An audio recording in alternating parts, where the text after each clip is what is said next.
What's up guys, and welcome back to my channel. I have had so many requests to go through all of my dental hygiene school books, all of my notes, everything like that, and share how I studied for each subject. So I'm going to make a series going over every single subject that I had while I was in dental hygiene school and share with you exactly how I studied and remembered certain things. I will do my best to share all of the tips and tricks that I can remember and that I can find in my notes so that it makes it a little bit easier when you guys are going through it too. So for the first video in the series, the first episode, I am going to do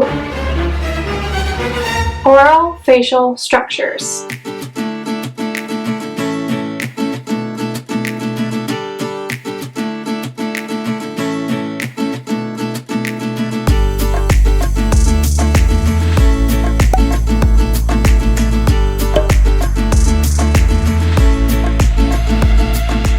So one thing that you will notice for every single subject that I go through is that I have a notebook for every single class, every single book that I had while I was in school. And you will also notice that for every chapter, I have a set of note cards to go through that I used to study. But while I'm going through this, I'm going to try to share exactly how I remembered things and why I color-coded certain things the best that I can. So for Orofacial Structures, this is the book that I had. It is Head and Neck Anatomy. Now in every single binder I wrote, if it was a dental hygiene course or a gen ed course, I wrote the name of the course, and I also wrote the number for the course so that I could easily access them and know which one is which. And then you'll notice that I have the course syllabus in the front of every single binder so that I know exactly which class I'm looking at. You'll also notice that I'll have a color-coded tab for every chapter that we reviewed in the book, and every single chapter is a different color. So the first chapter that we did is chapter 3, the skeletal system. So if I go to chapter 3 in the book, you will notice that I highlighted all of the key terms and the definitions so that they stuck out to me. And when we are learning whether a certain cranial or facial bone is a single bone or a paired bone, I highlighted all of the single bones in pink and all of the paired bones in yellow. And if I go through my note cards, so these are the pink note cards, since this is chapter 3, you will see that whenever I write ethmoid bone, it's pink, so automatically I know it's a single bone. But also on the back, I make sure that I highlighted it in pink as well. And then for parietal bone, it's in yellow, so I automatically know that it's a paired bone, but I made sure to write that again, highlighted in yellow, on the back of the card. And then most things that I didn't have a particular way of remembering, I would just color code them in rainbow order.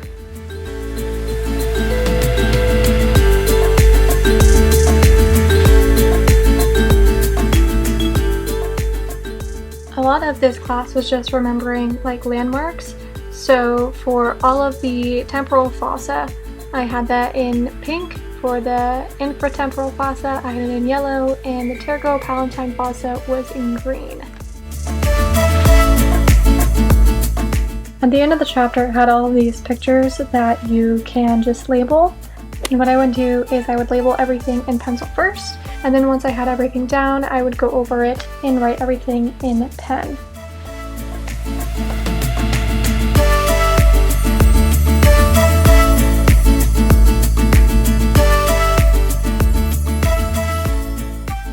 They also had a little quiz at the end with review questions, which was really nice because that was one way that I could use that to study for possible test questions.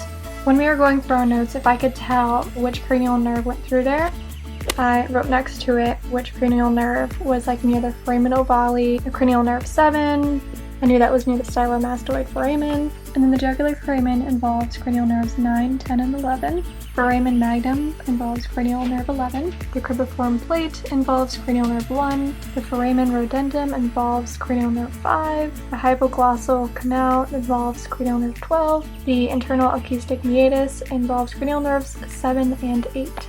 The internal acoustic meatus again involves cranial nerve 7 and 8, and this was a different part of that chapter, but every single time I see it, I'm going to write it because the more I write it, the more I'm going to remember it. So here are some notes that I have from the facial bones. Again, for every single bone, I have a P or an S next to it if it's paired or single. And then this is just a little study guide that I have for all of the major bones.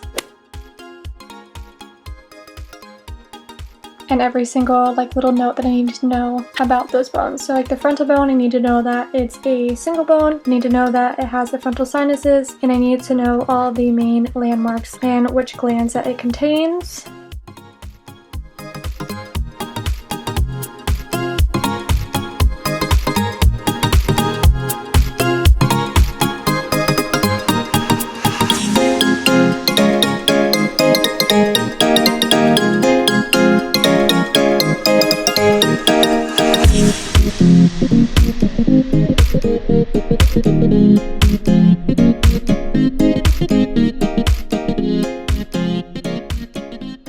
So here's my demonstration of trying to draw out to remember which certain canals went where, which fossa was where, which nerve went where.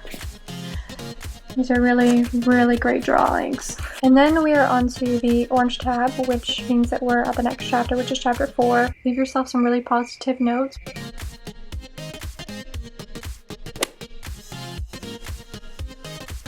Just some helpful tips. Unilateral is one side, bilateral is both sides, contralateral is opposite sides, and ipsilateral is the same side. And again, at the end of the chapter, they have all of these to go in and help you learn the landmarks.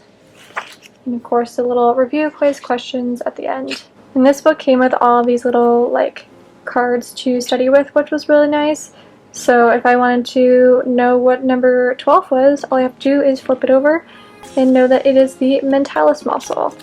And I just have several of these that I could take with me anywhere to help quiz myself. And if we go back to my note cards, we are in the orange and yellow section. So I know to go to these note cards. So what two bones connect the frontal nasal suture? It is the frontal bone and the nasal bone. That's a pretty simple one. The intramaxillary suture is just the maxilla.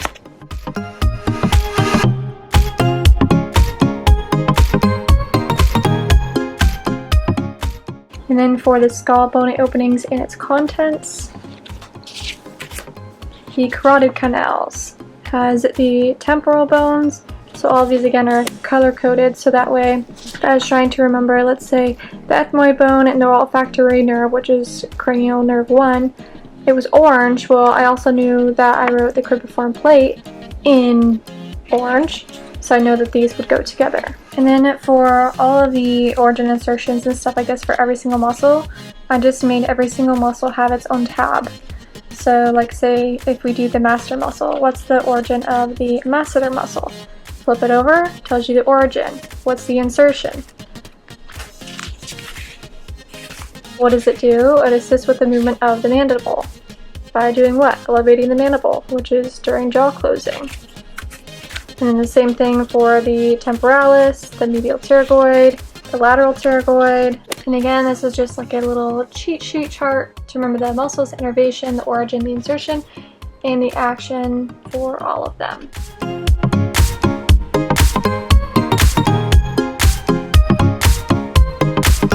And then we did chapter 6, which is the vascular system. All the nerves, the arteries, the veins. FYI, a vein goes towards the heart, an artery goes away.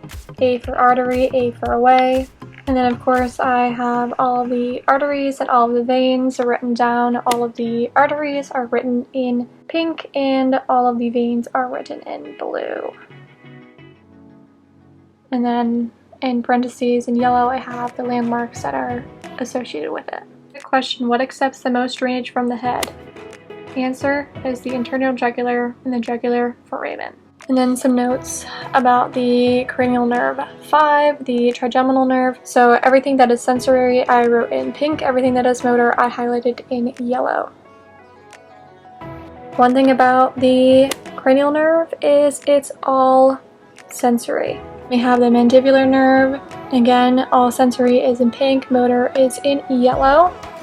These are all sensory except for 2. And then moving on to the facial nerve. Again, sensory is in pink, motor is in yellow. this is just another way I have of writing them out, again using the same color code that I had before. And then I would just practice drawing it out and labeling. So like say this is like the eye, the nose, and this is the mouth. Just kind of drawing, color coding which would be which. So this is also the ophthalmic, maxillary, and mandibular. There's 3 different branches of the trigeminal nerve, which is number 5. And then an outline of the ophthalmic nerve, which is the first one.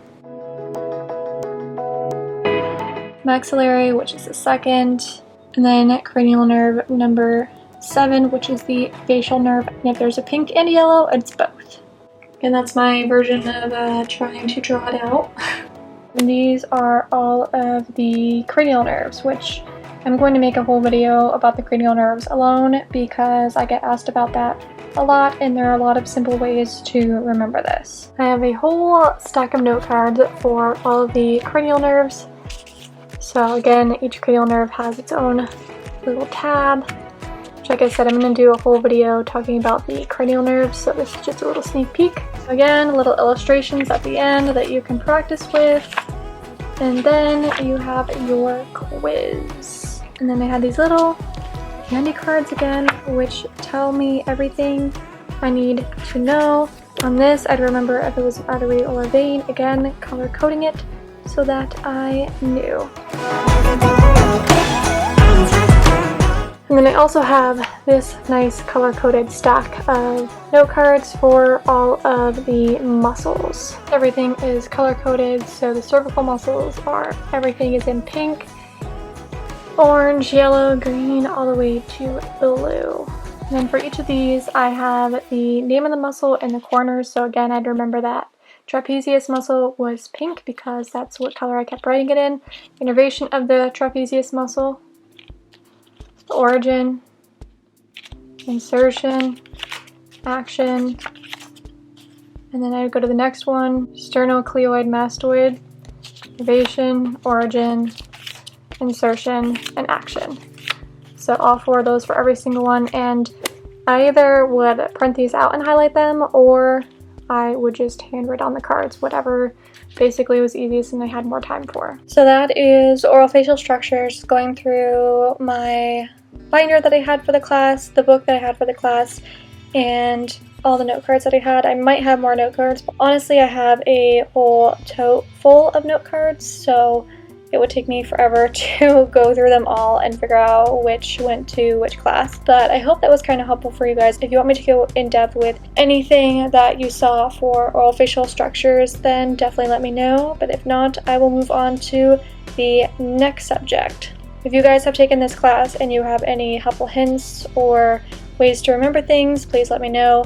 This class, like I said, was a lot of just learning where certain things were, so my big thing was drawing things out because there's no really real way to remember like certain acronym stuff because it's an actual like part of the body. So I would just remember like feeling exactly where every single bone went, where this muscle like inserted, where the origin was, what is the action. So I hope you enjoyed this little class of orofacial structures. I will see you in the next episode with a different class for studying in dental hygiene school. Bye guys!